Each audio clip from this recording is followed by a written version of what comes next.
तीसरा अध्याय सेनापतियों सहित महिषासुर का वध। ध्यान।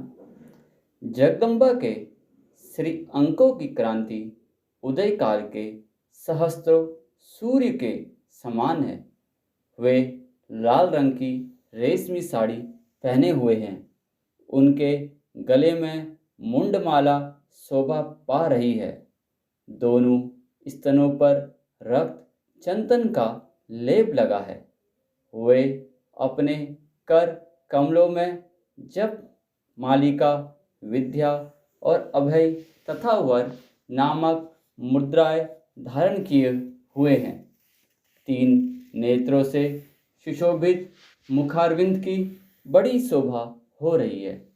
उनके मस्तक पर चंद्रमा के साथ ही रत्नमय मुकुट बधा है तथा वे कमल के आसन पर विराजमान है। ऐसी देवी को मैं भक्तिपूर्वक प्रणाम करता हूँ। ऋषि कहते हैं, दैत्यों की सेना को इस प्रकार तहस नहस होते देख महादैत्य सेनापति चिक्षुर क्रोध में भरकर अंबिका देवी से युद्ध करने के लिए आगे बढ़ा। वह असुर रणभूमियों में देवी के ऊपर इस प्रकार बाणों की वर्षा करने लगा जैसे बादल मेरुगिरी के शिखर पर पानी की धार बरसा रहा हो। तब देवी ने अपने बाणों से उसके बाण समूह को अनायास ही काटकर उसके घोड़ों और सारथी को भी मार डाला। साथ ही उसके धनुष तथा अत्यंत ऊंची ध्वजा को भी तत्काल काट गिराया।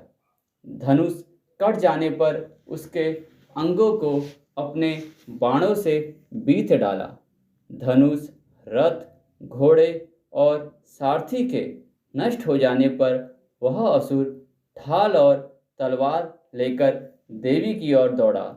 उसने तीखी धार वाली तलवार से सिंह के मस्तक पर चोट करके देवी की भी बाई भुजा में बड़े वेग से प्रहार किया। राजन, देवी की बाह पर पहुंचते ही वह तलवार टूट गई। फिर तो क्रोध से लाल आंखें करके उस राक्षस ने शूल हाथ में लिया और उसे उस महादैत्य ने भगवती भद्रकाली के ऊपर चलाया। वह शूल आकाश से गिरते हुए सूर्यमंडल की भांति अपने तेज से प्रज्वलित हो उठा। उस शूल को अपनी ओर आते देख देवी ने भी शूल का प्रहार किया। उसने राक्षस के शूल के सैकड़ों टुकड़े हो गए। साथ ही महादैत्य चिक्षुर की भी धज्जियां उड़ गई। वह प्राणों से हाथ धो बैठा। महिषासुर के सेनापति उस महापराक्रमी चिक्षुर के मारे जाने पर देवताओं को पीड़ा देने वाला चामर हाथी पर चढ़कर आया। उसने भी देवी के ऊपर शक्ति का प्रहार किया, किंतु जगदम्बा ने उसे अपने हुकार से ही आहत एवं निष्पक्ष करके तत्काल पृथ्वी पर गिरा दिया। शक्ति टूटकर गिरी हुई देख चामर को बड़ा क्रोध हुआ। अब उसे शूल चलाया, किंतु देवी ने भी उसे भी अपने बाणों द्वारा काट डाला। इतने में ही देवी का सिंह उछलकर हाथी के मस्तक पर चढ़ बैठा और उस दैत्य के साथ खूब जोर लगाकर बाहुयुद्ध करने लगा। वे दोनों लड़ते लड़ते हाथी से पृथ्वी पर आ गए और अत्यंत क्रोध में भरकर एक दूसरे पर बड़े भयंकर प्रहार करते हुए लड़ने लगे। तदंतर सिंह बड़े वेग से आकाश की ओर उछला और उधर से गिरते समय उसने पंजों की मार से चामर का सिर धड़ से अलग कर दिया। इस प्रकार उदंग, विशीला और विष आदि की मार खाकर रणभूमि में देवी के हाथ से मारा गया तथा करार भी दांतों, मुक्कों और थप्पड़ों की चोट से धराशायी हो गया। क्रोध में भरी हुई देवी ने गदा की चोट से उदत का कचूमर निकाल डाला। भिंदपाल से वासकल को तथा बाणों से ताम और अंधक को मौत के घाट उतार दिया। 3 नेत्रों वाली परमेश्वरनी त्रिशूल से उगासई, उग्रवीर्या तथा महाहनु नामक दैत्य को मार डाला। तलवार की चोट से विडाल के मस्तक को धड़ से काट गिराया। दुदर और दुमुख इन दोनों को भी अपने बाणों से यमलोक भेज दिया। इस प्रकार अपनी सेना का संहार होता देख महिषासुर ने भैंस का रूप धारण करके देवी के गणों को ताश देना आरंभ किया। किन्हीं को थूथूने मारकर, किन्हीं के ऊपर खुरों का प्रहार कर कर, किन्हीं को पूंछ से चोट पहुंचाकर, कुछ को सींगों से विदीर्ण करके, कुछ गणों को वेग से, किन्हीं को सिंह नाद से, कुछ को चक्कर देकर और कितनों को निश्वास वायु के झोंक से धराशायी कर दिया। इस प्रकार गणों की सेना को गिराकर वह असुर महादेवी के सिंह को मारने के लिए झपटा। इससे जगदम्बा को बड़ा क्रोध हुआ। उधर महापराक्रमी महिषासुर भी क्रोध में भरकर धरती को खुरों से खोदने लगा तथा अपने सींगों से ऊंचे ऊंचे पर्वत को उठाकर फेंकने और गजने लगा।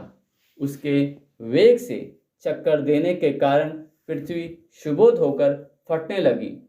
उसकी पूंछ से टकराकर समुद्र सब ओर से धरती को डुबोने लगा। हिलते हुए सींगों के आघात से विदीर्ण होकर बादलों के टुकड़े टुकड़े हो गए। उसके सांस की प्रचंड वायु के वेग से उड़े हुए सैकड़ों पर्वत आकाश से गिरने लगे। इस प्रकार क्रोध में भरे हुए उस महादैत्य को अपनी ओर आते देख चंडिका ने उसका वध करने के लिए महान क्रोध किया। उन्होंने पास फेंककर उस महान असुर को बांध लिया।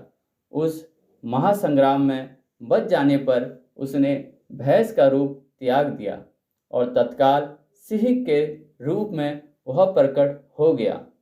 उस अवस्था में जगदम्बा ज्यों ही उसका मस्तक काटने के लिए उगत हुई तो ही वह खट्टकधारी पुरुष के रूप में दिखाई देने लगा। तब देवी ने तुरंत ही बाणों की वर्षा करके ढाल और तलवार के साथ उस पुरुष को भी बीत डाला। इतने में वह महान गजराज के रूप में परिणित हो गया तथा अपनी सूंड से देवी के विशाल सिंह को खींचने और गर्जने लगा।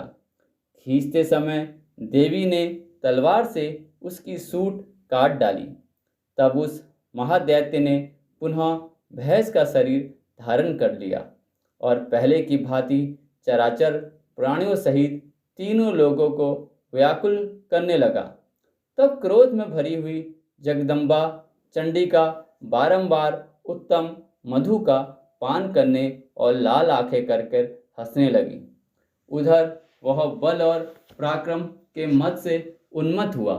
राक्षस गजने लगा और अपने सींगों से चंडी के ऊपर पर्वतों को फेंकने लगा। उस समय देवी अपने बाणों के समूह से उसके फेंके हुए पर्वतों को चूर्ण करती हुई बोली। बोलते समय उनका मुख मधु के मद से लाल हो रहा था और वाणी लड़खड़ा रही थी। देवी ने कहा, ओ मूढ़, मैं जब तक मधु पीती हूँ तब तक तू क्षण भर के लिए खूब गज ले। मेरे हाथ से यही तेरी मृत्यु हो जाने पर अब शीघ्र ही देवता भी गजना करेंगे। ऋषि कहते हैं, यूं कहकर देवी उछली और उस महादैत्य के ऊपर चढ़ गई। फिर अपने पैर से उसे दबाकर उन्होंने शूल से उसके कंठ में आघात किया। उनके पैर से दबा होने पर भी महिषासुर अपने मुख से दूसरे रूप में बाहर होने लगा। अभी आधे शरीर से ही वह बाहर निकलने पाया था कि देवी ने अपने प्रभाव से उसे रोक दिया। आधा निकला होने पर भी वह महादैत्य देवी से युद्ध करने लगा। तब देवी ने बहुत बड़ी तलवार से उसका मस्तक काट गिराया। फिर तो हाहाकार करती हुई दैत्यों की सारी सेना भाग गई तथा संपूर्ण देवता अत्यंत प्रसन्न हो गए। देवताओं ने दिव्य महर्षियों के साथ दुर्गा देवी का स्तवन किया। गंधराज गाने लगे तथा अप्सराएं नृत्य करने लगी। इस प्रकार श्री मार्कंडेय पुराण में सर्वाणिक मनवंतर की कथा के अंतर्गत देवी महात्म्य में महिषासुरवध नामक तीसरा अध्याय पूरा हुआ।